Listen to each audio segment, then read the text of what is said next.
राहुल गांधी ने कल press conference करी और तीसरी बार वोट चोरी का मुद्दा उठाया। हाइड्रोजन बम जिसका बार बार जिक्र करना है था कि अब हाइड्रोजन बम आवागा, वाई प्रेस कॉन्फ्रेंस करी इसने हाइड्रोजन बम एच का नाम तय और इस बार मुद्दा उठाया हरियाणा में वोट चोरी का।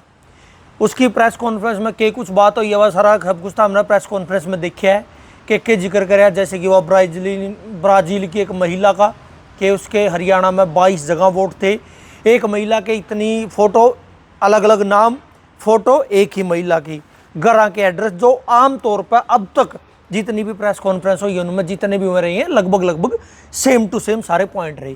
अब इस चीज़ का जवाब देना चाहिए था किसी ने, चुनाव आयोग ने, कि देख भाई तो यूँ काम गलत करने लग रहे, अब बात तेरी गलत है, हमने यूँ काम नहीं किया। लेकिन इस बार चुनाव आयोग नहीं आया, इस बार उसकी बातों का जवाब देने खातर आया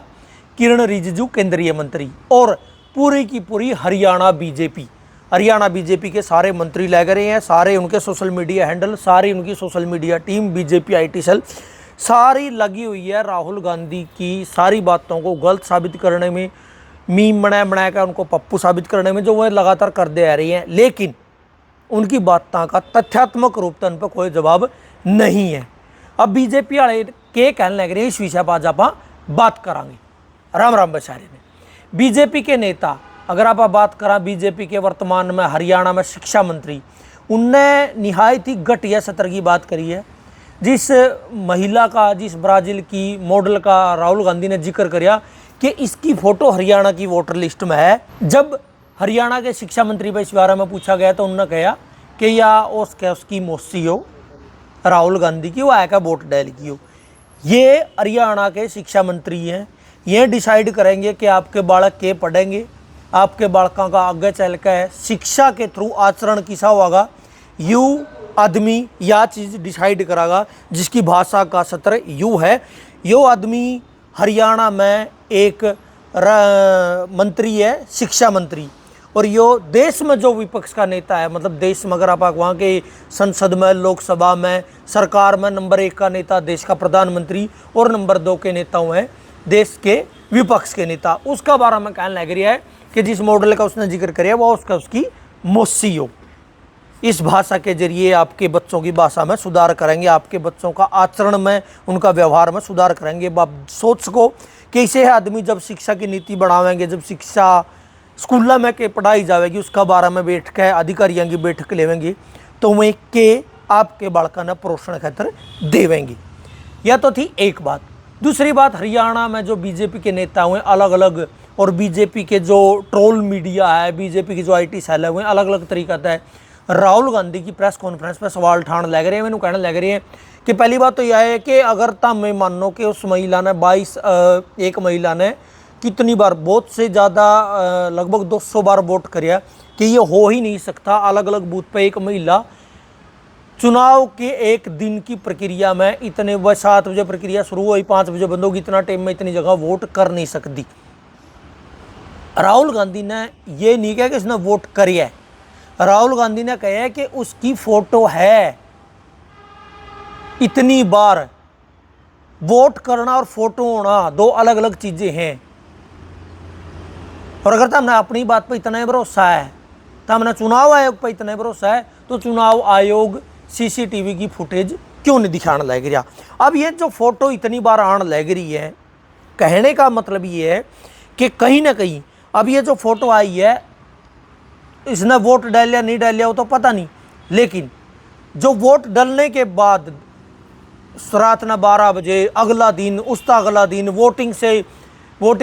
चुनाव की काउंटिंग तय, एक वोट की काउंटिंग तय एक दिन पहला तक जो आंकड़े लगातार बढ़ते रहे, उनमें इनका सहयोग जरूर है। समझ रहे होता मैं, मतलब उस जो महिला की लिस्ट में, वोटिंग लिस्ट में नाम था, उसका उसने वोट डाल लिया ना डाल लिया, लेकिन जो चुनाव खत्म होने के बाद लगातार वोटिंग के आंकड़े बढ़ने लग रहे थे, तो ये जो खालिस्तान वोटर हैं, ये जो जगह छोड़ रखी है वोटरों की, ये जो संख्या बढ़ाई जा रही है वोटरों की, ये वोट ओड़ा काम आवे सरकार के वोट जोड़न में। जो पार्टी धांधली करे उस पार्टी का कैंडिडेट का, उस उम्मीदवार का जीतने में ये फालतू के वोट काम आवे, या मेन बात है। अब बात करा कि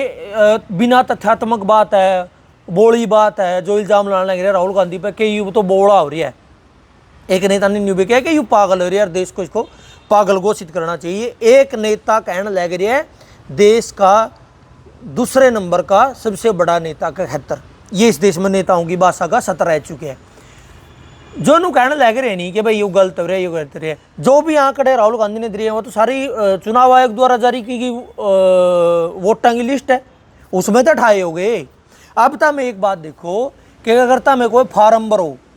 चाहे ग्रुप डी का फार्म भरे जाता हो, सी टेट का फार्म भरे जाता हो, CET का फार्म भरे जाता हो, STET का फार्म भरे जाता हो, इवन तारे घर आके जो ये राशन कार्ड वोटर कार्ड बने, फैमिली ID बने, इनके भरे जाते हो, उसमें अगर एक छोटी सी गलती हो जानी तो तमें वो पेपर को नहीं दे सकते। पेपर देना छोड़ो, तारा रोल नंबर को नहीं आवे, तारी फैमिली ID गलत हो जाए। लेकिन देश में चुनाव आयोग एक ही व्यक्ति की फोटो कम से कम भी 200-250, एक ही महिला की फोटो 200-250 आदमी अलग अलग नामों पे एक ही फोटो है। ब्राजीलियन उसकी क्या नाम है मॉडल की फोटो 20-22 बार है, हरियाणा में है। लेकिन इस पर अगर कोई सवाल उठाया जाए तो वो पागल है, वो मूर्ख है, उसकी कहेगा बेरा को नहीं। ये बीजेपी वाले का कहना है क्योंकि उन पर उसकी बातों का असली तोड़ तो है को नहीं। इसे प्रेस कॉन्फ्रेंस में राहुल गांधी ने हरियाणा के मुख्यमंत्री नायब सैनी सिंह जी की उस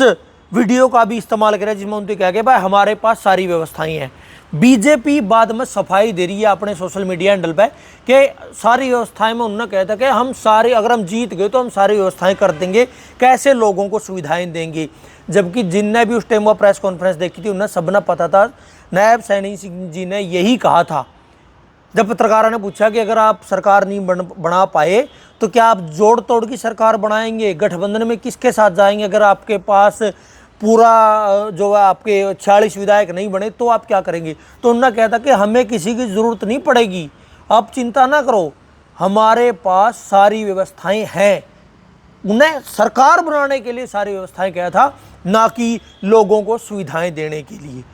या आज का टाइम में बीजेपी सफाई देने लग रही है इस बात पर कि नहीं हमने तो उस विषय में बोलिया था मुख्यमंत्री जी ने। अब अगर आप बात करें कि इस प्रेस कॉन्फ्रेंस के बाद हरियाणा में वोट चोरी का मुद्दा उठाने के बाद हरियाणा में कांग्रेस के नेताओं की प्रतिक्रिया है। पहली बात तो बहुत से लोग जो न्यूट्रल भी थे, हरियाणा कांग्रेस के थे, कथित न्यूट्रल बन रहे थे या हरियाणा कांग्रेस के नेता थे, वे कहें थे कि भाई इस हार का सबसे बड़ा ठिकरा उनकी फोड़ा था XCM भूपेंद्र सिंह हुड्डा के सर पर, दीपेंद्र सिंह हुड्डा के सर पर, उनके समर्थित नेताओं के सर पर, क्या इनकी वजह आ रही, वही क्या करेंगी। उन्होंने कहता है कि राहुल गांधी जी देश का जो कांग्रेस का शीर्ष नेतृत्व है वो तो सही है, लेकिन हरियाणा में जो राजकीय नेतृत्व है उसने सही तरीका तय नहीं कराया। जबकि अगर आप देखा, अगर वोट टिकट बांटी गई थी वो तो टिकट तो शीर्ष नेतृत्व नहीं बांटी थी, वहीं तक लिस्ट तो वहीं तक जारी हुआ है, KC वेणुगोपाल जी के साइन होकर जारी हुआ है लिस्ट तो। लेकिन उन्हें फिर भी हार का ठिकरिया हुड्डा आज के सिर फोड़िया, तो वह के करेंगे, वह कड़ा अपना मुँह लुकोवेंगे। और कड़े हुए नेता अपना मुँह लुकोवेंगे हरियाणा कांग्रेस के, जो पिछला 1 साल में लगातार इस हार के लिए हुड्डाज को जिम्मेदार ठहराते हुए लगातार बयानबाजी दे रहे थे, लगातार कांग्रेस के अंदर रहकर ही कांग्रेस को कमज़ोर करने का काम कर रहे थे। कि वे इब उस अपने पलड़े बयाना पर माफ़ी मांगेंगे, कि वे राहुल गांधी जी की इस बात को भी बार बार वैसे ही मीडिया में उठावेंगे जैसे चुनाव के दौरान माननीय सम्माननीय सांसद कुमारी शैलजा जी उठा रही थी कि मैं तो वो जो घर बैठी थी 14 दिन खतर, उसके चुनाव के बाद रिजल्ट आने के बाद जैसे हरियाणा के बहुत सारे आ रहे हुए विधायक उठा रहे थे जो अपनी गलतियों के कारण, अपनी बयानबाजी के कारण आ रहे, लेकिन अपनी हार का ठिकरा हुड्डाज के सिर फोड़ रहे थे। कि वे इस बात पर अपनी बयानबाजी पर माफ़ी मांगते हुए राहुल गांधी की बात उठावेंगे कि देखो जी,